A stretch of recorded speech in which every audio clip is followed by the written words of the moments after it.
I'm Josie Campbell. I wrote for Be Cool Scooby-Doo, and you are listening to a podcast named Scooby-Doo. Yeah.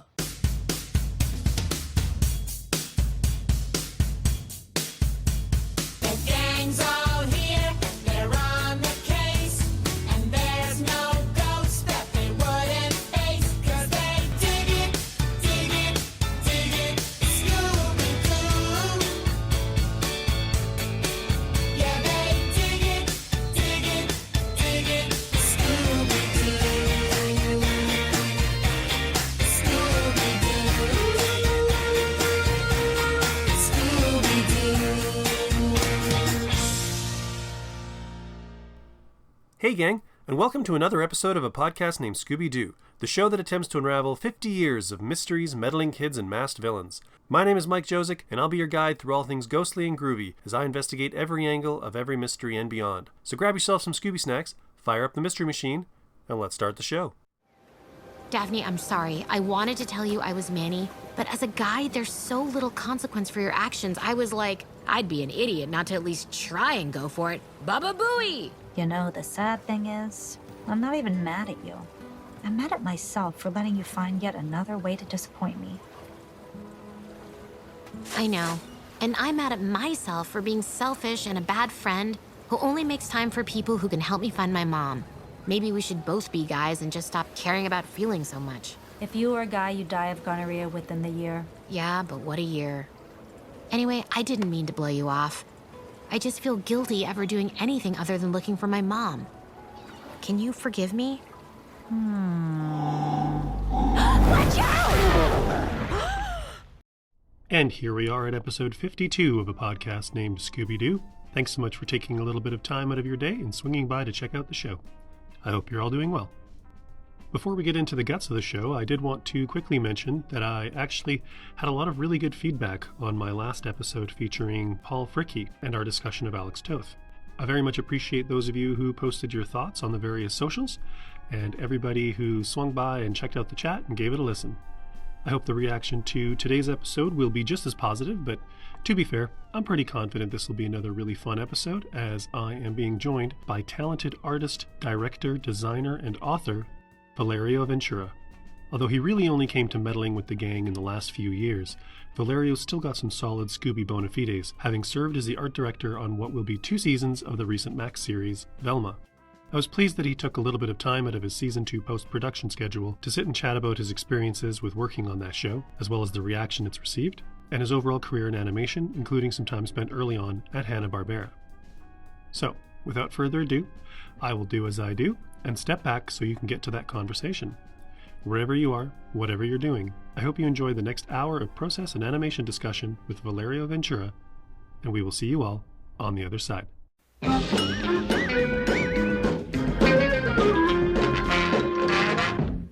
My guest today is a designer, visual artist, writer, and director with projects ranging from family-friendly and adult animated programming to advertisements, short films, and most recently, his first full-length novel, KILLHER, currently available on Amazon.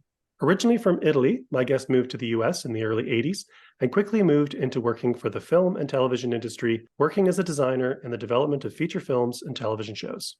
He has worked for Hanna-Barbera, Universal, Disney, where he won a Primetime Emmy Award for his work as designer on Mickey Mouse shorts, as well as Cartoon Network and Warner Brothers on shows like Class of 3000, DC Superhero Girls, and as art director for a show of particular interest to listeners of this show, the HBO Max animated series VELMA, which just finished its first season earlier this year and is currently putting the finishing touches on a second season, which will be debuting on Max somewhere on the horizon. Please join me in welcoming Valerio Ventura to the podcast. How are you doing this afternoon, Valerio? Hi, Mike. I'm good.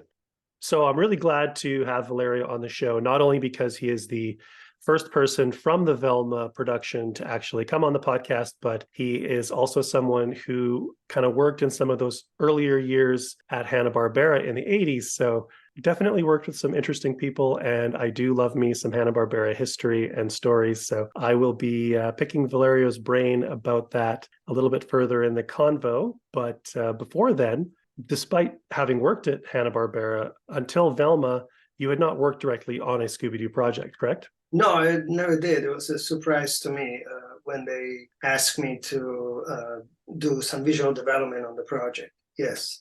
The supervising director, Amy Winfrey, saw my work, and she asked me to do some visual development designs, and we gelled from the beginning, and there was a really great combination. She's amazing, and just a great supervising director overall of the project. Now, did you have any kind of Scooby-Doo in your blood? Were you a fan as a kid? Was it something that you watched when you were younger, or did you kind of come to it fresh? No, I didn't have that in my. I mean, I obviously knew Scooby-Doo and the whole gang and this and that, but I was more aware of Scooby-Doo when I was working with Walter Peregoy at Hanna-Barbera, and there was also the head of background paint, Al Gmir. There's a bunch of people that somehow have been on the project, and Walter Peregoy was some kind of a mentor for me artistically. He was such an amazing artist, and to watch how he painted those backgrounds and the kind of influence he brought into that show, I always felt that it was pretty amazing just to watch him, because I would just, like 10 feet away from him, watching him paint and design, not necessarily on that show, but when I found out he was on that show, I was very interested about, not just the overall silliness of the concept, and it's amazing how many people have tried to duplicate that kind of a gang and solving mystery and the supernatural and all that. I mean, so many of our shows today are based on that show. It's incredible, Yeah. Even like Ghost Hunters, or I don't know. Obviously, recently the Mike Tyson Mysteries and so many other shows. I just loved that kind of look, And I like that today there's a lot of other shows too. They're still maintaining that old Hanna-Barbera feel to their shows, even though, they're bringing all their new take to it, I was looking at some art from Harley Quinn the other day, and I was just like, wow, this is so like Hanna-Barbera 80s redone, but it's so much closer even than what we're doing, And we wanted to put a different spin on the show. So we worked for a few months, and finally the creator, Charlie Grandi and Mindy Kaling, they lie in the studio. The leadership, they really like what Amy was aiming for, and Charlie, and then when I come in and it was just a lot of fun. Also, not to mention, the character designs, and Adam Faze, our lead character designer, also assistant art director, and he brings so much energy to these characters, and just beautiful. Yeah. I'm always trying to bring kind of attention to those older Hanna-Barbera shows, because so many people write them off just because of the factory-like nature of some of the production at a certain point. But when you look at, sometimes the animation isn't the top-notch animation that you would kind of hope that it could be, but the backgrounds are always amazing. They're sometimes just straight up like expressionistic or abstract, or sometimes, they just do such a good job of setting the mood and the use of color. And, I think of like the old Yogi Bear backgrounds with Jellystone Forest, and like the Scooby-Doo ones are just kind of legendary with their sort of spooky mood setting. Yeah, when I heard that you'd kind of worked with Walt Peregoy, that was just really fascinating to me, because the stuff that he has done, of course, well known for working on 101 Dalmatians, also for being very outspoken about the animation industry and Disney. I figured we'd probably end up on this later, but might as well jump into it now. What was it like at Hanna-Barbera in the 80s and like working under, were you working under Walt? Like, were you an assistant or just in the same room? Yeah, so we were all working in this one room. We were all working for Iwo Takamoto. So he was my boss. And we all had our own different project that we were helping Iwo develop.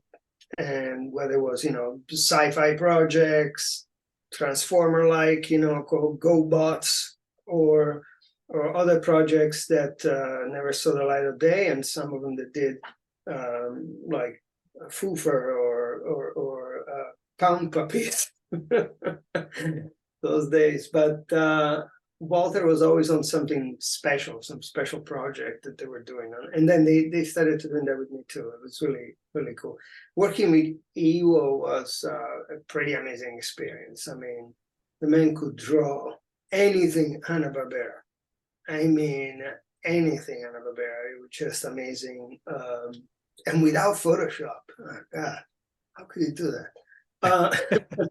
So it was just amazing watching him do all this. He would do a lot of the promotional art or art prints that they were putting out. You know, I have one on my wall. It's a massive print with every single character that Hanna-Barbera has created, and he drawn that.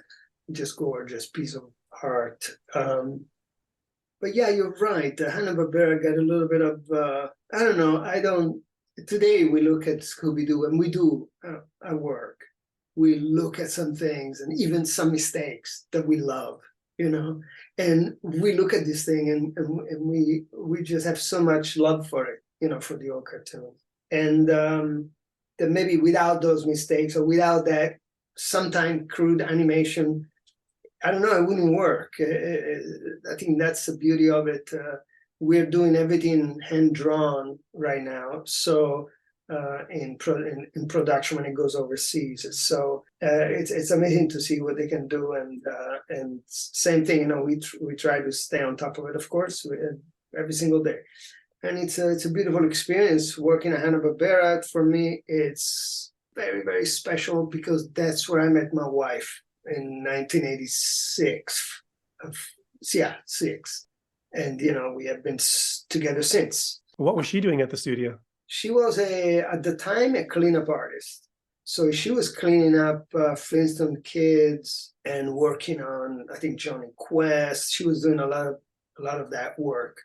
And, you know, pencil down, clean up these character designs, you know, was like a dream.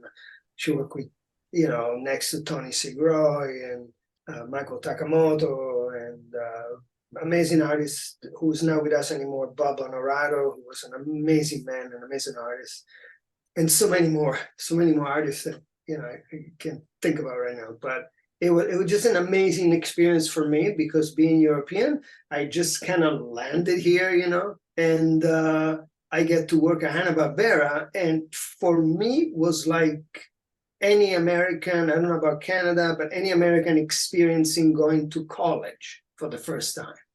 It was just, for me, it was just like, oh my God, this is fun. This is great. I'm going to work and there's all this drama and happiness and fun, you know, it was just a pretty amazing time. And I'm thankful so much for it.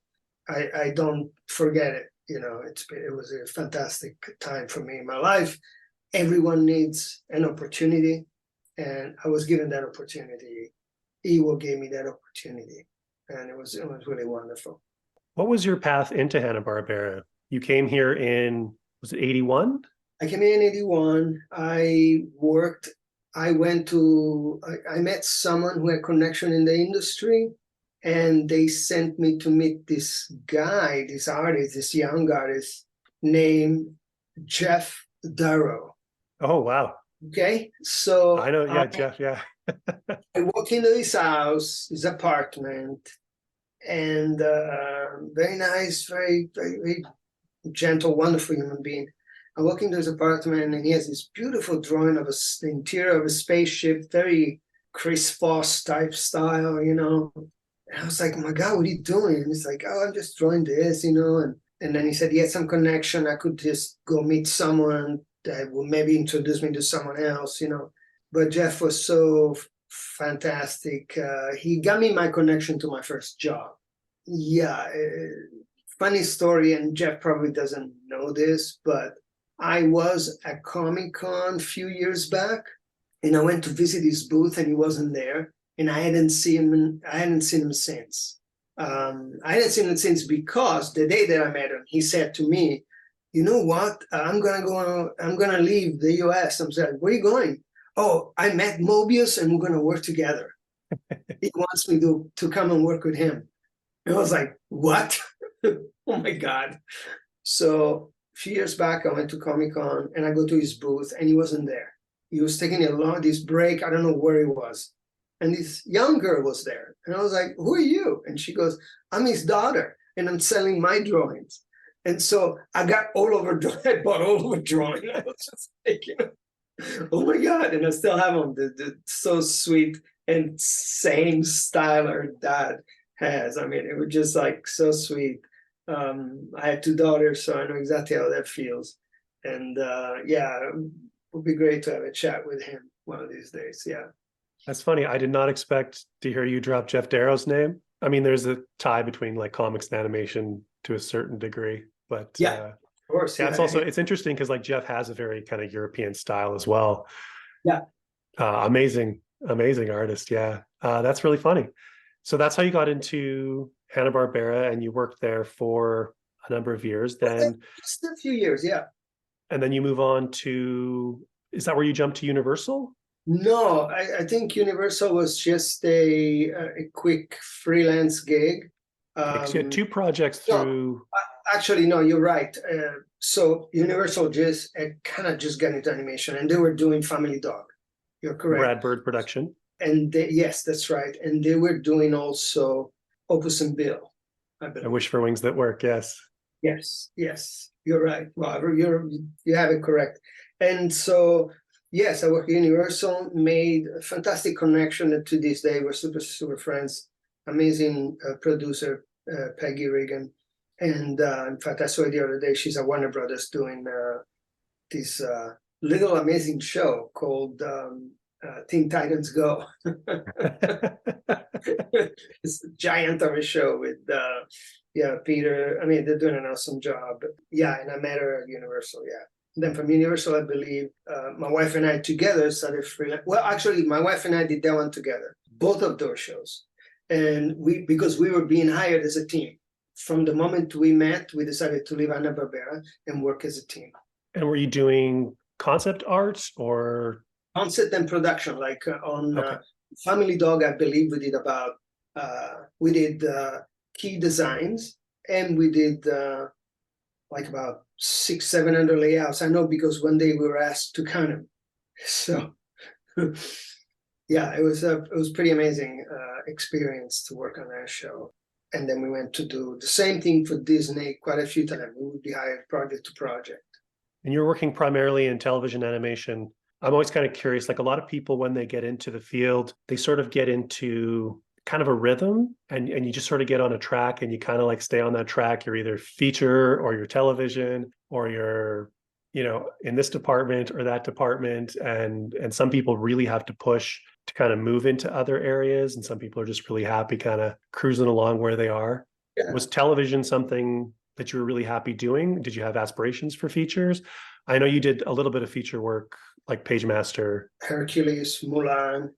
Yes. Yeah, Mulan. It's. I'm not credited. We're not credited for it. They forgot to put our name on it, but they forgot.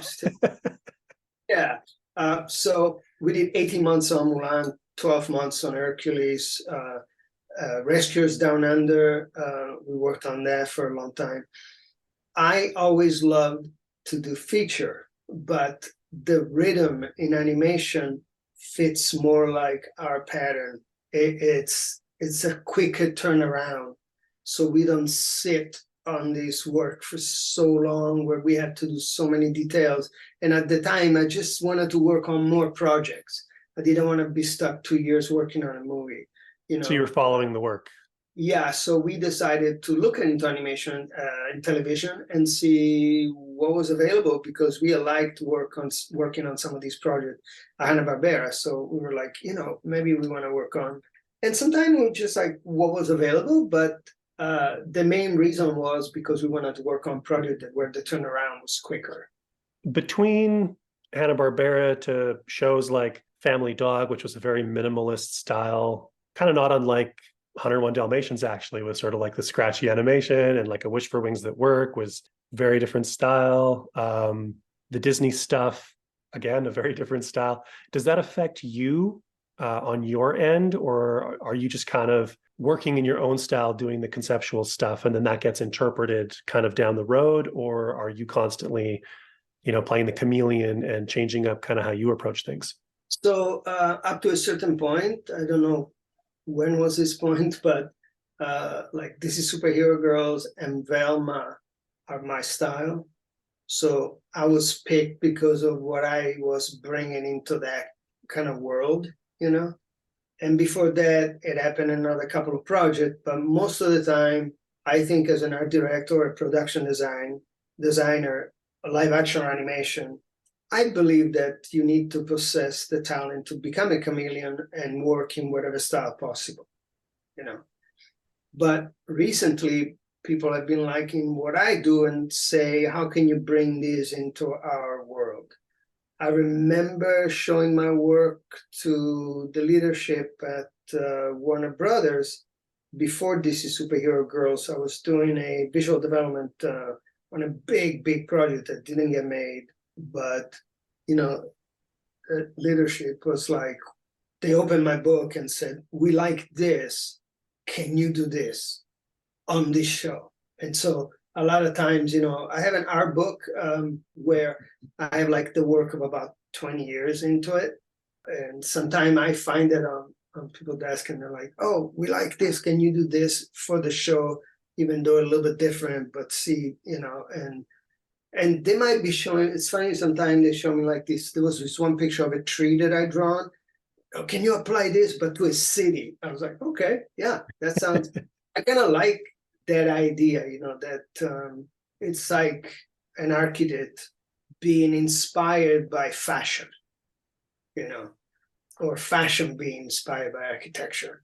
So it's really good when you find people that are that smart, that can look at your work and say, oh, this is perfect because you are so not what we would want. But we know that you can turn it into something else because I love that challenge, you know. Having seen probably not a ton of your work, but a fair amount kind of online, just sort of looking around at stuff you've had posted, a lot of your stuff does have kind of a anarchic kind of feel to it. It's not the sort of thing that I would look at and think that a studio would say, we want to have a show that looks like that. So I'm kind of curious, like what version of you was the one that attracted the studio? There was a couple of versions. What I did with This Is Superhero Girls was something they liked, but they didn't want to do that to Velma. And This Is Superhero Girls, it's a great example of Lauren Faust saying to me, can you do this, which is the opposite of what you do? Because I, at the time, was working only in line. And she's telling me, I don't want to do line work. I want to do shapes. And inside of me, I was like, oh, darn.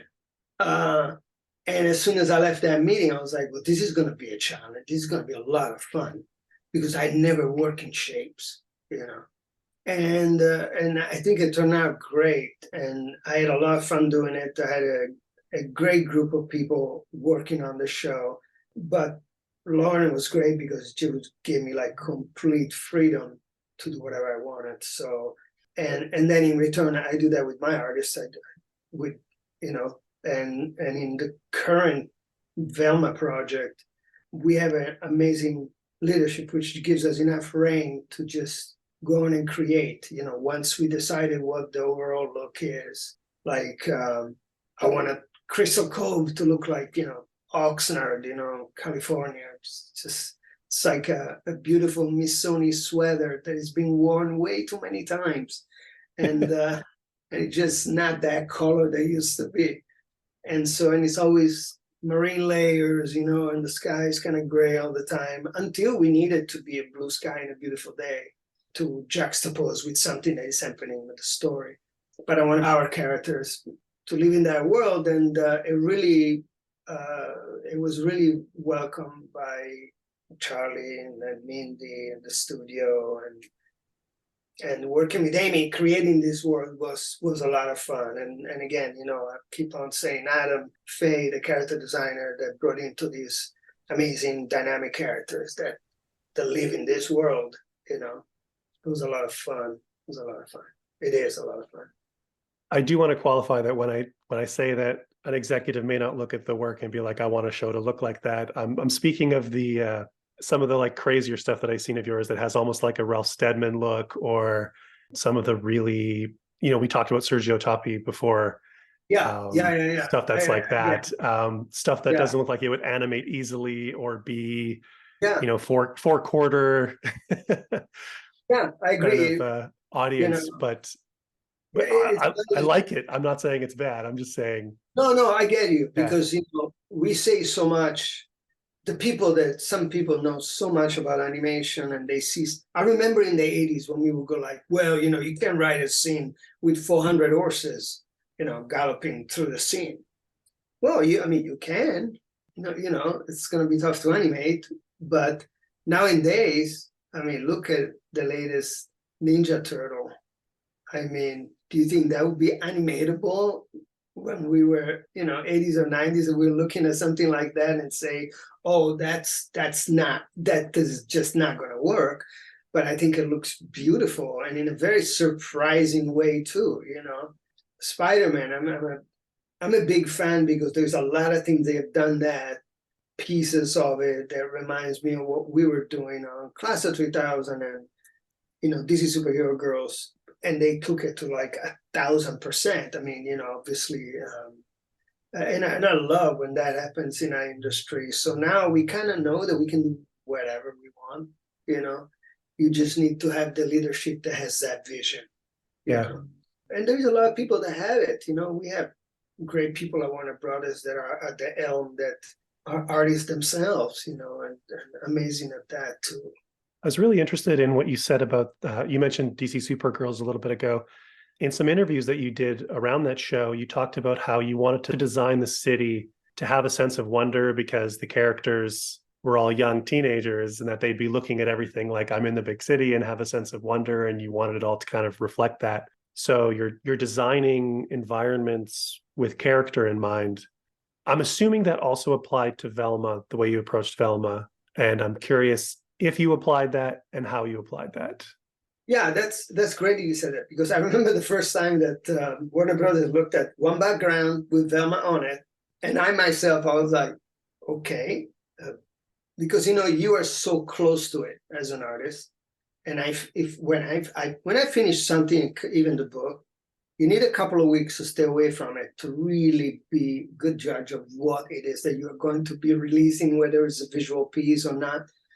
So I didn't have that time on Velma. So I'm looking at it 10 minutes before we're pitching, and I'm going like, I think it looks good. And everybody says it looks good. But I'm looking at it, I was like, is it? Is it? And then when I saw and there is a particular person at Warner Brothers who's one of the leaders that I respect so much. And he looked at it and said, oh man, these characters belong in this world so much. It just looks so good. And I'm a sense of relief, of course, but also, yes, I look at the characters and I think it's a more instinctive choice that I make. I don't make a calculated intellectual choice all the time. I don't come from that kind of world. I'm more like a gardener when I design something. I slowly develop it and grow it and feed it and massage it. I always say that, oh, this needs a little more massaging. I don't just plant everything before I do it. I know so many designers that they have like all the numbers in this form. It's like, the reds need to be this and the blues needs to be this. And I don't go there 90% of the time. It's an instinctive choice that I make and how I feel when I see it. It's more emotional for me. It's always been. Going back to getting hired on Velma, what was it that attracted Mindy and Charlie to bringing you onto the project? I think it was more Amy Winfrey, who's a supervising producer, more like basically like my director, creative director of the project, creative producer. Titles are just kind of messed up in my head right now. And so she is the one that saw my work. She had the task to say, she was managing all the artists. I think she brought in 15 character designer, 20 character designer, I'm not sure. But I know because I see all their folders, we keep all their work. And so she's the one that pitched what she thought was the vision. And so she picked me. And from what I know to this day, she only brought me on board when she saw the work that I do. And then we picked a certain style, which was completely developed into something that is completely opposite of what we pitched initially. So even my work went through a development before it went to the final pieces. And so we found this happy medium of shapes, geometry, expressionism, impressionism, in how we do things, and try to bring in a little bit of, on the edges, a little bit of that comic book aesthetics, or let's call it print aesthetics that I love, But that's how it went. And then once it was presented to Charlie and Mindy, they were like, "Who did this?" And then I was introduced and say, "This is the person that, yes, this is what we want." Sometimes we kept on massaging even that. And what was it about the project that attracted you? The script, the first script, I was like, okay, wait a minute, what is going on here? And there was some crazy funny stuff. I was like, do I understand this? Where are we? What's going on? It was just it was like a happy shock. I was like, okay, this is gonna be crazy. We're gonna turn up the volume on design and trying to come up with ideas how to do, the scary and the supernatural and this. Yeah, and it was great that we have Adam as a character designer who also liked to do special effects treatments on characters. So he came up with the idea of he pitched to me and Amy how to do like the supernatural stuff. And then together we kind of, I helped him polish it a little bit or whatever, however it went. He came up with that great idea and we were like, yeah, let's do that. That's amazing. Do you think if it was a somewhat more traditional kind of approach to the Scooby-Doo franchise, it would have had the same appeal, or was it that kind of transgressive element that kind of put it over the top for you? It was, probably more like the transgressive element and the idea that as a cast and as a cast of artists, we want to also to be as diverse as the cast of the show. And I know it sounds cheesy and PC, but it is one of the biggest things that we always discuss when hiring people. Do we have enough of this gender? Are we representing enough of this culture? Because there is artists everywhere right now. There is so many artists everywhere, and they're very talented. And there is no reason why a crew shouldn't be as diverse as the cast of our show. So that was a big deal for me also, And then to watch how serious the studio and the creators are about these issues, it's very important. Little things like, a colored person, palm color, it's way lighter than the top of their hands. And we were inspired by someone's post, which I'm sorry, I don't remember their names, but I believe it was either Adam or Amy that brought it up. And we were like, wow, that's an awesome idea. Why not? Let's include that in our designs, I'm really glad you mentioned that, because that was something that I noticed about the show. And my partner, she's Punjabi, and we both were like, hey, it's not just like a flat color on like the entire body. Like they're actually doing the lighter colored hands and stuff. Like that's what humans actually look like. We were just super impressed. Yeah, thank you. There were thoughts that went into it, but it was the quickest decision we made. And it's super subtle too. Like it doesn't draw attention to it. It's just there. And then when you notice it, you're just like, yeah. Yeah. It's very important. I'm glad you've seen that. I think, you're the only person that asked that. But yeah. What was the overall design brief like when you were brought onto the show, as far as what they were shooting for the look of the new show? It was more like me and Amy kind of trying to figure out what we want to pitch. Because for them, it was just like, it's a coastal town somewhere in Northern California or right north of Santa Barbara somewhere, And so it wasn't really like, it has to be this or that. because most of the time characters are developed ahead of time, the only thing that I had to latch on was the character design. So the character design called for a couple of things: what we did, or having a line, a black line throughout the whole world design. And so we tried both of them, and the one without the line appealed more to the creators, to Charlie Grandi and Mindy Kaling in the studio. So that's what we went for. But no, there wasn't a huge design brief. There was more like a kind of a Bible written about where they are. And then everything that we added was just visually telling the story of a town that it's a bit in disrepair. The school looks like, these big cubes that are so oppressive on top of this entrance.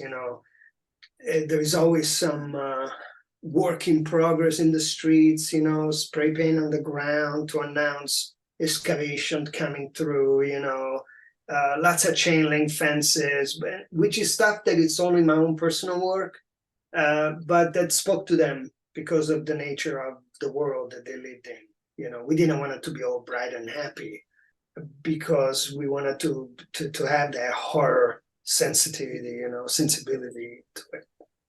That's got to be nice as an artist to come in like that, and you're not so much just interpreting what somebody else has kind of imagined. You sort of have that blank canvas where you're pitching what you think would be a fun idea, and if they go with it, then you're a little more invested in it. You have a little more ownership over it.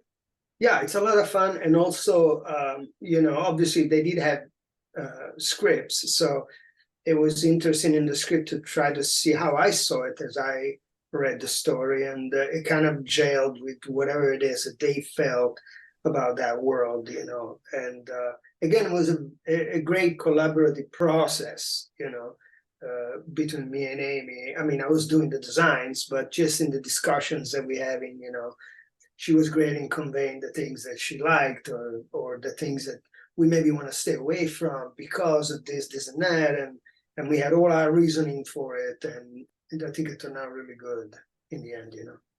How many scripts were they all done? Did you get to see kind of the progression of the 10 episodes, or were you just given like the pilot and you worked from that? I worked from the pilot, yeah.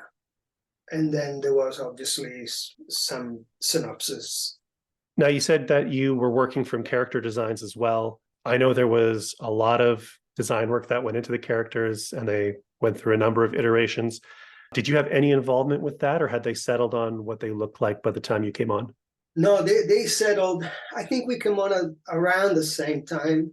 Maybe characters a little bit earlier, but it's been a while now, but I kind of remember seeing the changes that they were making before they picked the character designer and what the look was. And then once that was done, the character designer still continued to develop and polish, and based on the creator's notes. So no, actually no, probably halfway through I was doing the development, they decide what the character looked like. Yeah. Is there anything specific about any character that you can remember, like directly influencing any of your decisions about the environments that they were in? Not really, except for the line weight.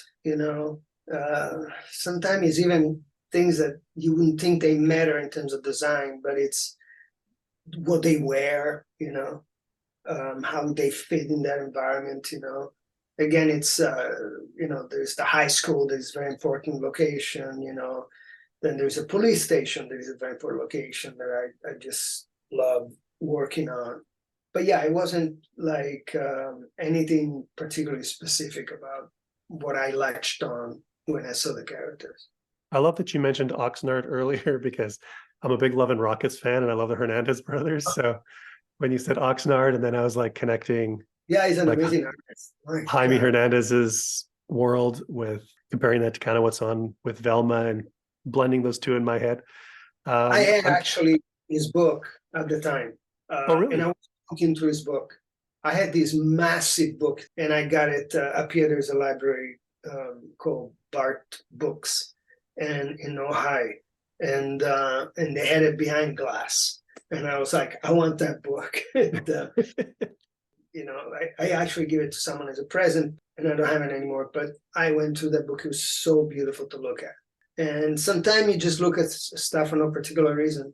Obviously, is line work and black and white, starkness, and the characters and their moods were really, really beautiful. So I don't know if that influenced me a little bit too, but it was just amazing to look at it. Jaimi's got such a simple line too. Like it's very minimalist art, and there's nothing out of place, and it's all communicated. It's amazing stuff. Yeah. So I can see that actually being kind of nice and inspirational for animation, just because with animation, you want to kind of reduce the amount of lines you have to draw with every frame.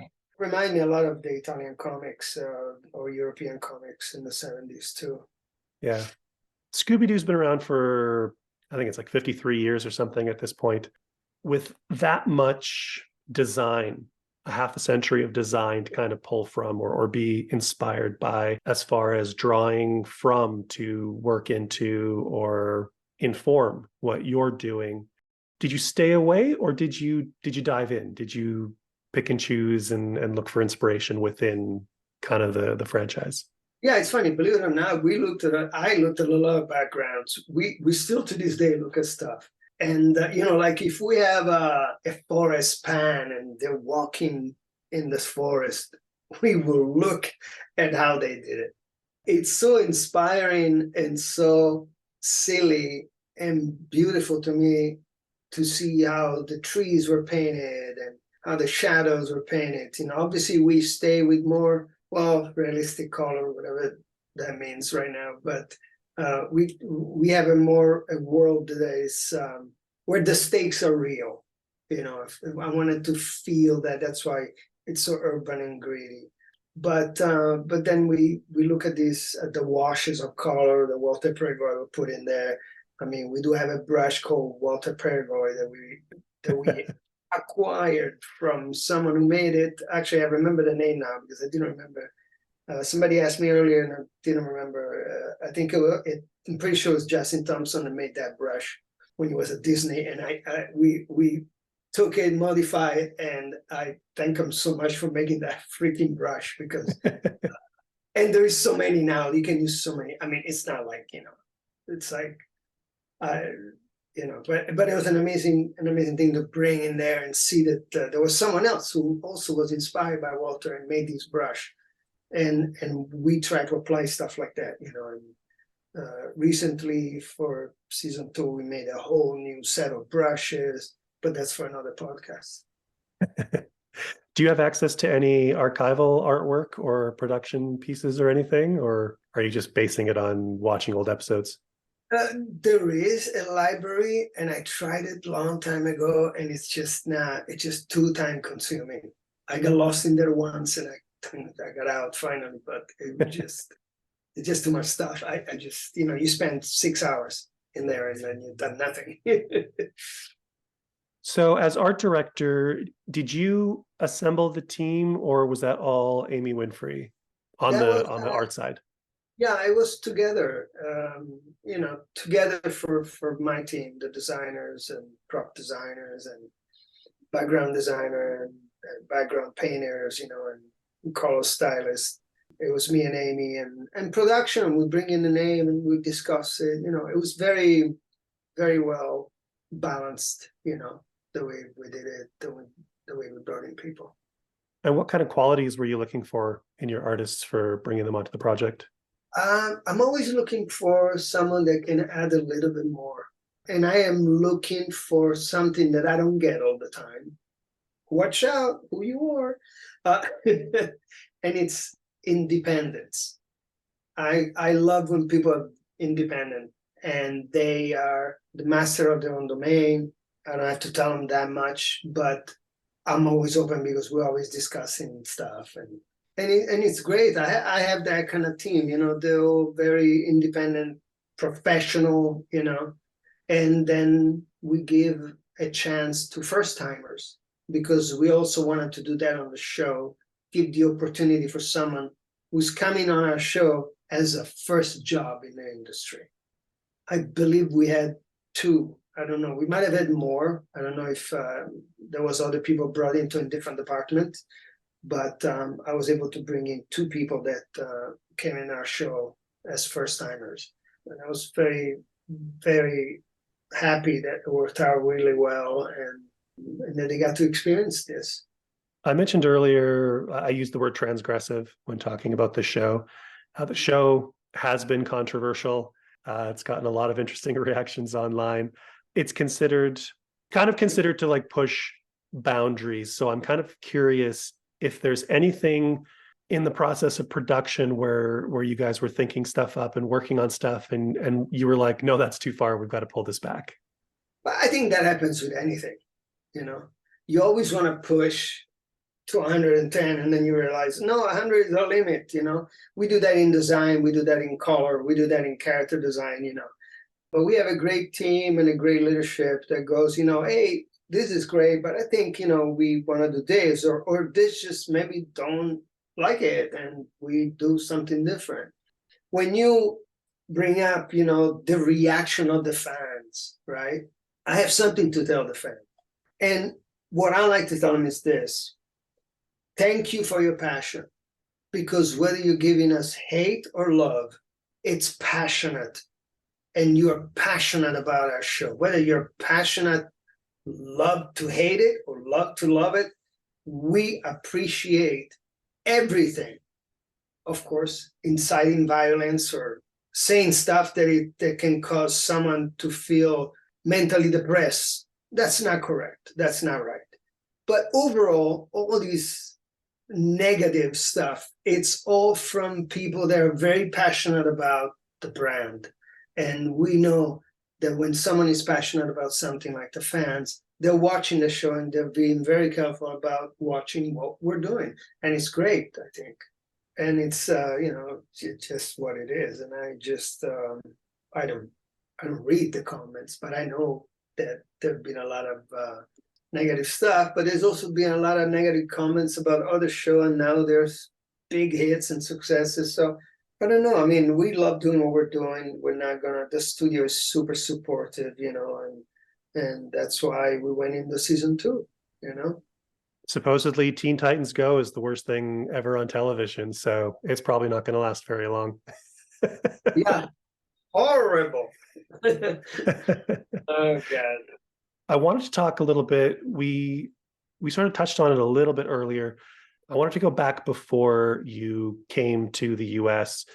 You studied art in Italy. What attracted you to the arts? What kind of stuff did you nerd out about? What were you collecting and watching? And basically, I guess, what were like the early influences for you that were feeding this? Yeah, so comic books, big influences, movies, huge influences, Alfred Hitchcock, all these dramatic film noir, and then later, all the superhero stuff, whether there was movies or comics, I love Batman, Superman, Spider-Man, Silver Surfer. It's like some of my most favorite one. I was collecting comics, so I had first 100 issues of Superman of Spider-Man. I had all the issues of Silver Surfer that came out in Italy. In Italy, they were a little bit different, they were thicker, better paper, not so much, there was no ads in between the pages. I love those comics, but I also love Italian comics like Diabolic and Criminal and Satanic, And the number one comic in Italy for decades, Mickey Mouse. So it was just like, that was the biggest thing. And even adults would read it. It would come out once a week and everyone would read Topolino, which is the Italian version of Mickey Mouse. And that got me really into drawing. Tex Wheeler, which is another Italian comic, And then obviously Sergio Toppi is in the middle of all these comics, and Zaniboni and so many Italian artists that influenced the way I draw. And I decided to go to art school, but then my dad was like, no, artists are idiots. And so you're going to a tech school. So I went to the tech school and I failed. Sounds like my dad. I fell miserably, and my mom said, "Stop, he's going to art school." And then, watch movies like, Planet of the Apes. Oh my God, just like, oh wow, look at that. Oh my God, looks amazing. I love all this sci-fi stuff, 2001 Space Odyssey, and then Alien.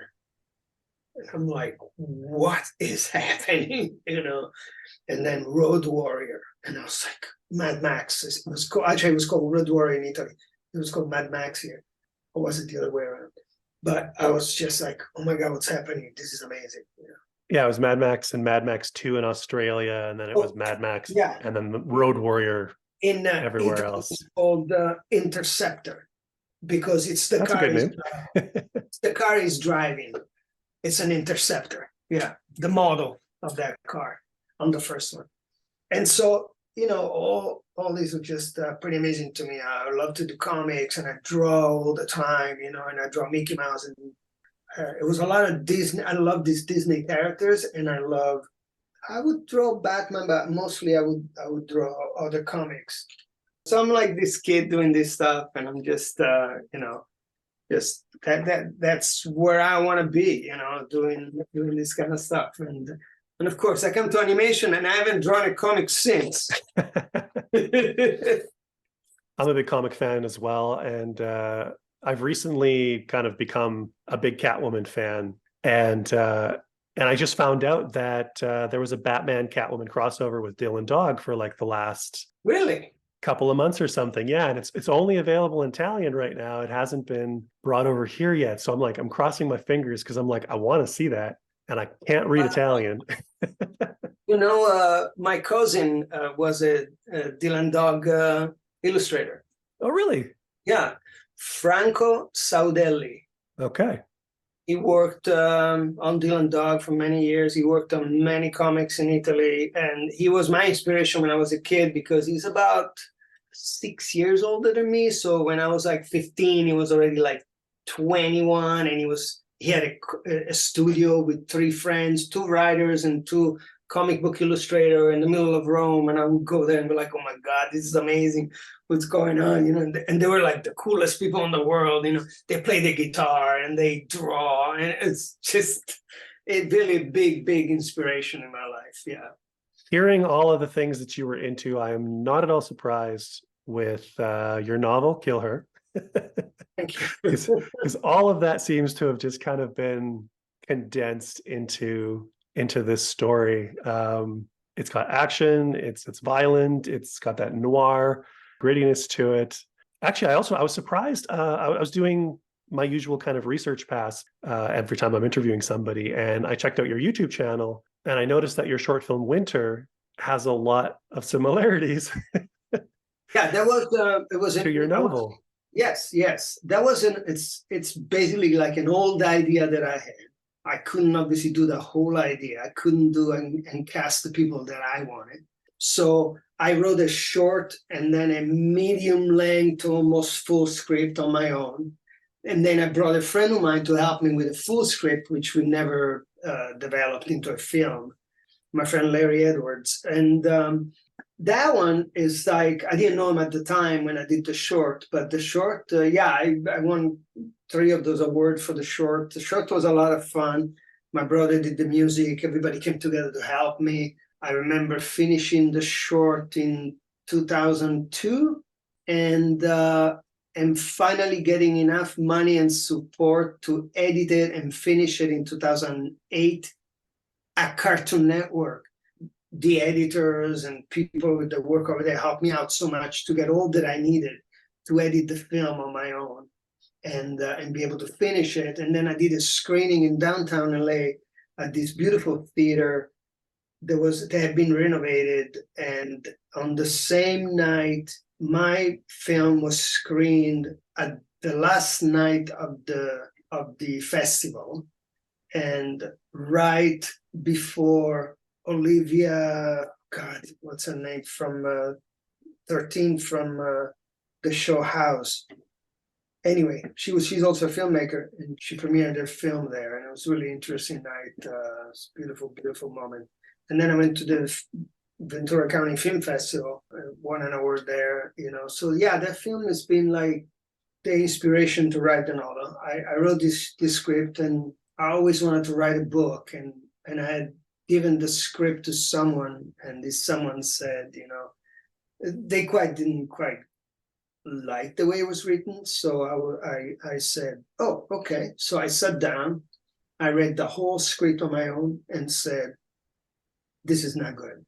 And then I turned around, and on the wall, like right now in front of me, I have notes to myself. It said, write a novel of that short that you made. And from that moment, and then one more thing happened. I was watching Trevor Noah. David Duchovny was on, and he said he wakes up every morning at 4:30 to write.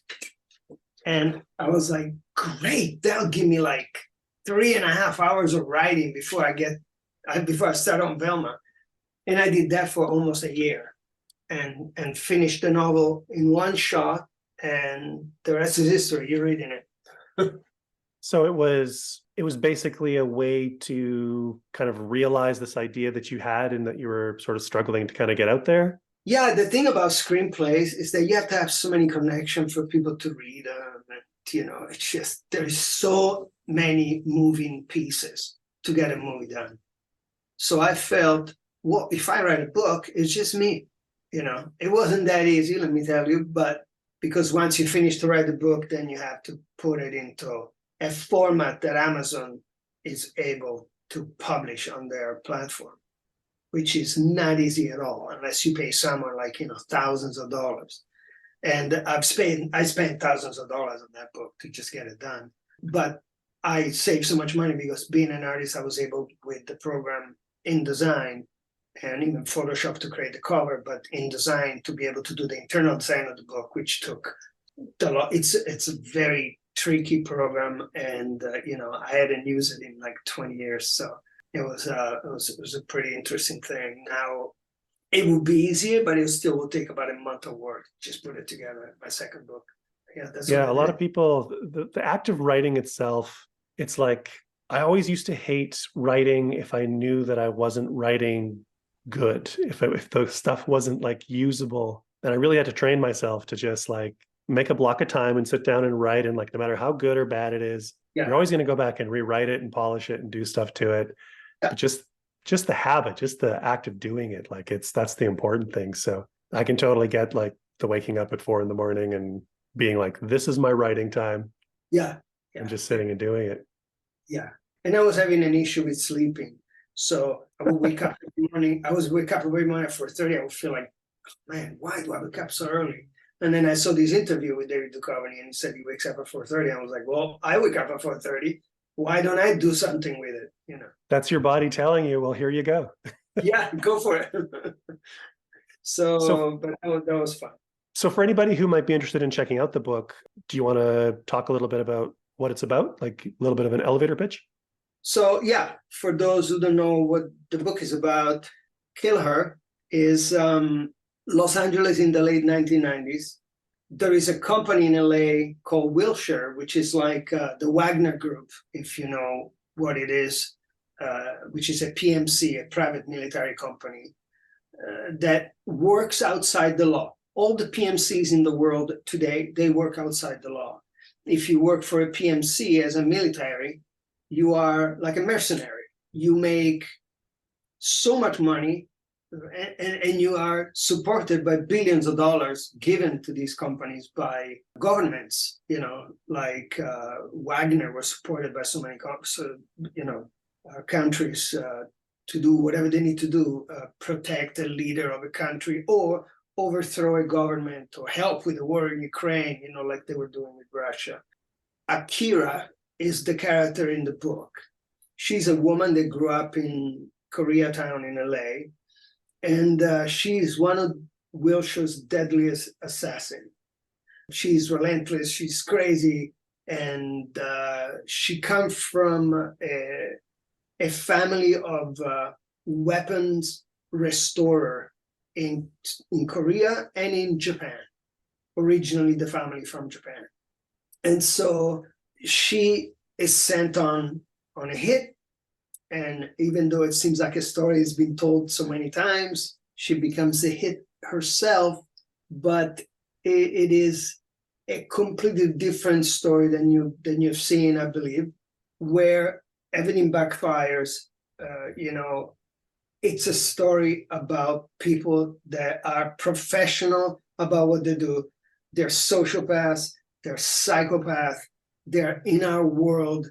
The monsters are here, not in hell. I say at the beginning of the book, they're on Earth. It's actually a quote from William Shakespeare when he says in the play The Tempest, he says, hell is empty and all the devils are here. This is how I start the book, just to kind of give you a tone of it, And then it talks about this article that was released in 2019 about assassins living in Southern California. But it's a very big story. It doesn't just end in LA. There is killer sent from Rome, Italy to kill her. There is killer sent from Mexico to kill her. The butcher of Sinaloa is sent from Mexico. And so there is all these cast of characters, and she must protect something that I'm not going to tell you what it is. And she must retrieve something that was taken from her. And so this is what the story is about. Yeah, it's not just a straight up killer story, but yeah, here it is. You can Google this on Amazon, and now they're running a promotion. The Kindle is free and the book is $11. So it's pretty affordable. I would say so.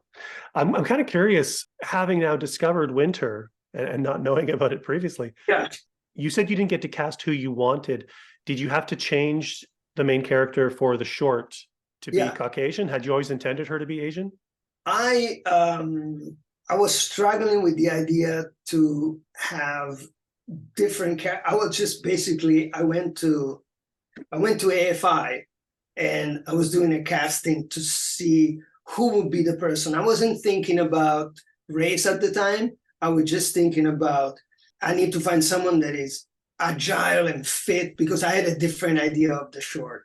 Then reality hit when I realized, oh my God, it would cost me so much money for me to do some of the martial arts that I wanted to do, or some of the scenes that I needed someone athletic to do, And I was looking at a black girl that was just amazing, but some actors they require more money to work. And then I found Lisa Simmons, who was just looking to do something, and I ended up doing a short. I didn't pay the actors.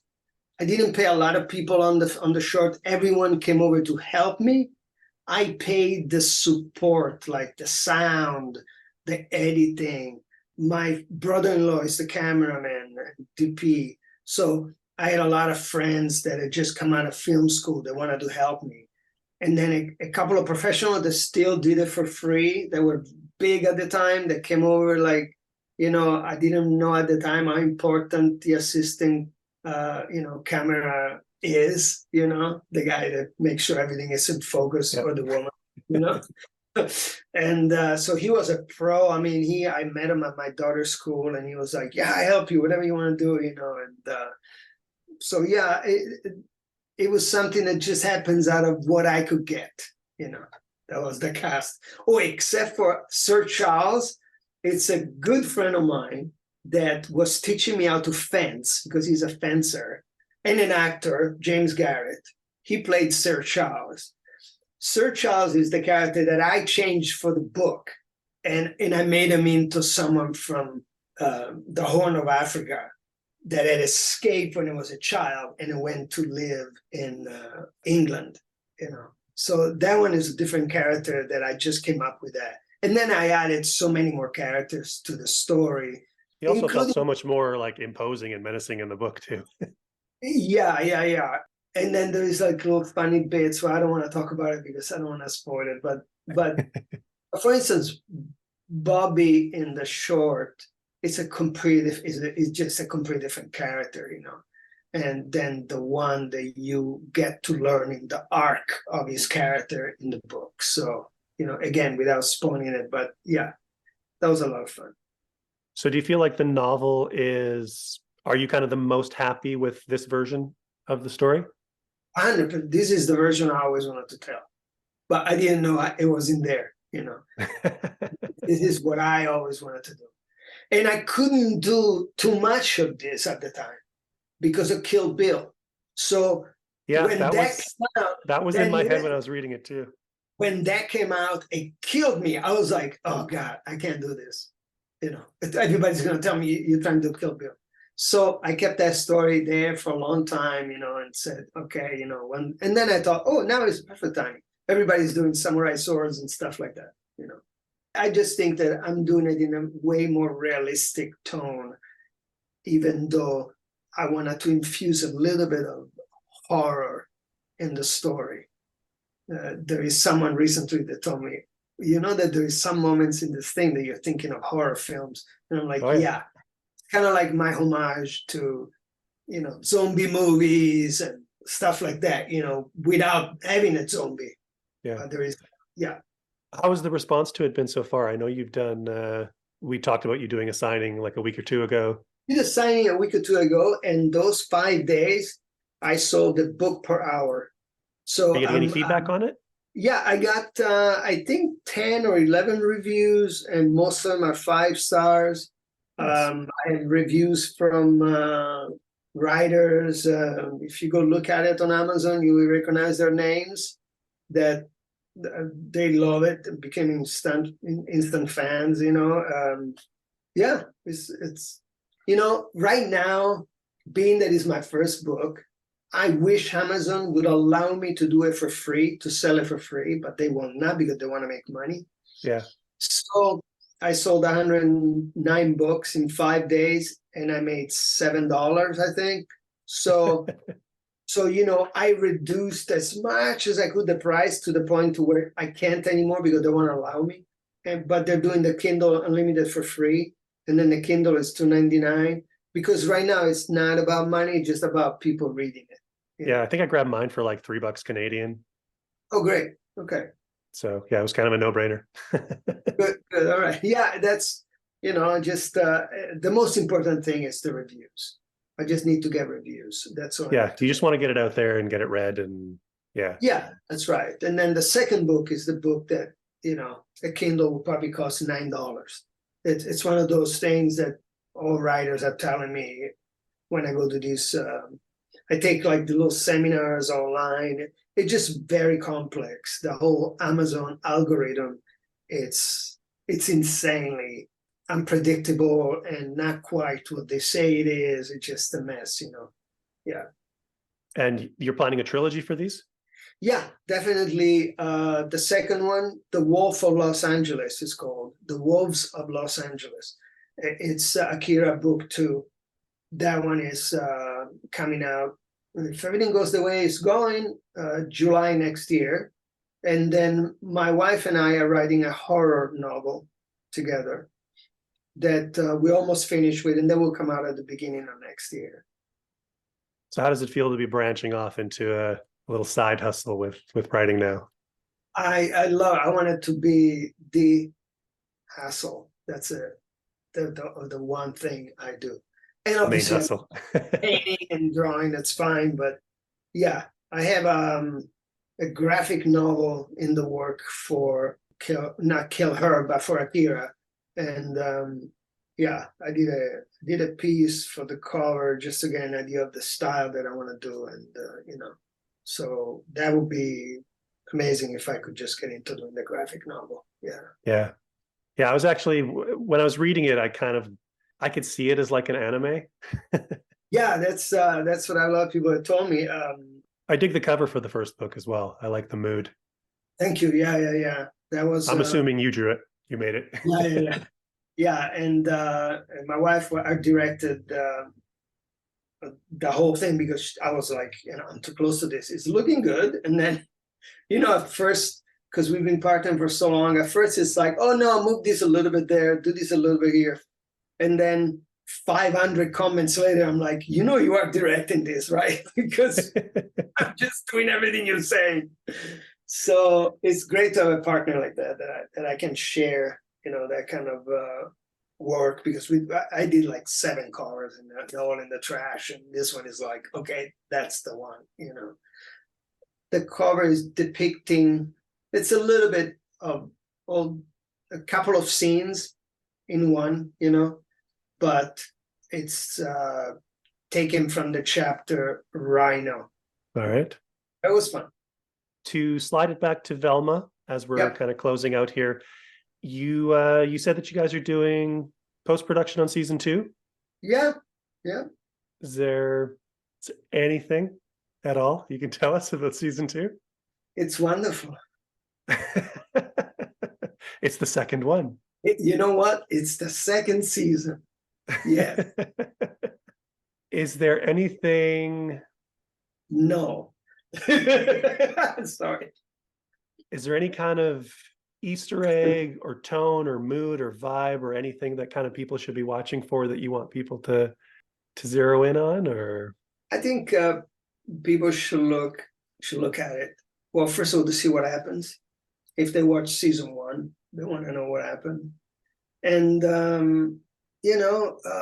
I think that so many people are pulled together, during this crazy time, starting with COVID, obviously, and then we had a strike recently, and we still have a strike, and it just hurt in the industry a lot. So I think it's great to see what we can accomplish under so much pressure too. Our industry has been under so much pressure. So I hope everything is resolved soon and we can all move on. But yeah, other than that, I can't really say much. I think what I'm trying to ask is this just going to be a logical continuation of season 1, or are we trying new things? I don't know what to tell you. Okay. I don't want you to spoil anything. I don't want you to break any NDAs. Not even spoil, it's just like what I'm allowed to say, just, watch it and you will discover. All right. Is there anything that you want to, we've already talked about KILLHER, available on Amazon. Go check it out. Season 2 is coming. Is there anything else of yours that you want to give a shout out to? Not really. I have another book that I have published called We Zoics.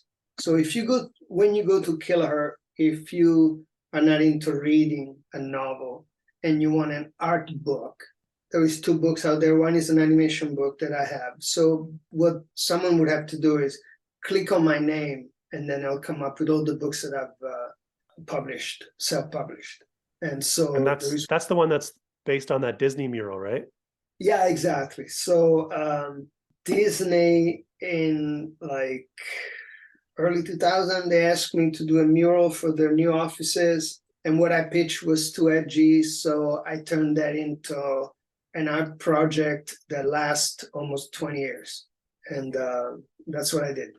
That's all I got for you today. Thank you so much for coming on the show. It's been so great to get a little bit of background on Velma and KILLHER and your history in animation. Well, thank you, Mike. It's been a pleasure, and I'm really excited about to see the podcast. Maybe when season 2 comes out, you can come back on the show. Yes. All right. Thanks so much. Take care, and we'll catch you next time. Okay. You too. Have a good one. Bye.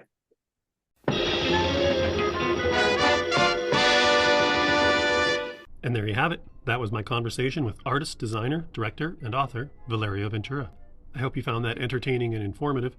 And if you have any interest in checking out Valerio's work out in the real world, be sure to watch Velma, Season 1, currently available on Max with Season 2 on the way. And if you like a little LA urban noir, you can find Valerio's first book, KILLHER, The AKIRA Files, available to order through Amazon.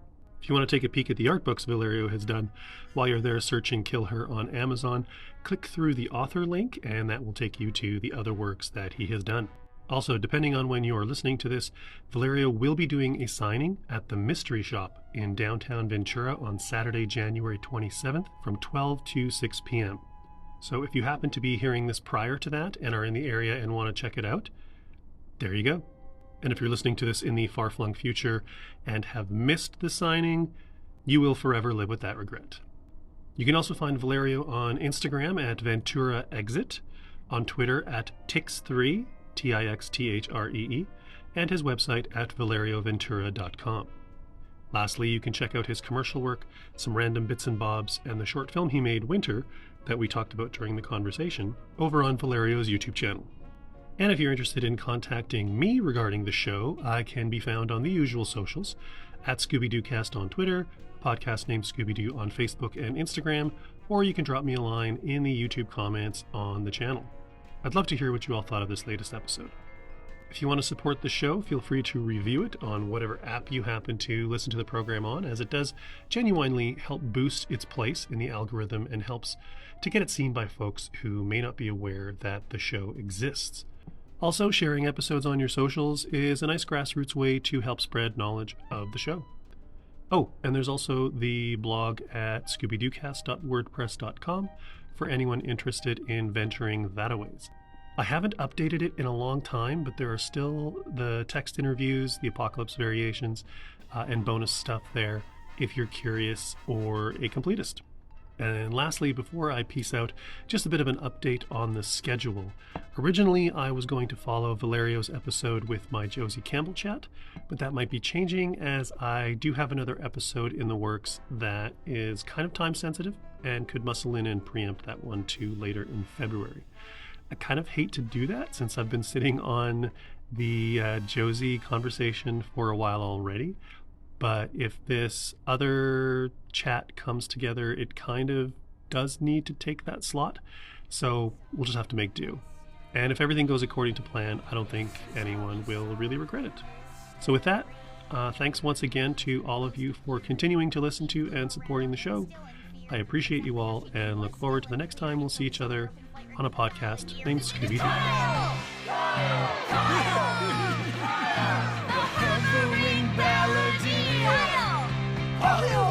Everybody cheer! This is how we solve the mystery. This is how we solve the mystery. So in summation, this narration is my donation to the art of mystery solving dictation. And here's what the bad guys say when they play where the law forbids. Would have gotten away with it too if it wasn't for you meddling kids. This is how we solve the mystery. Bye.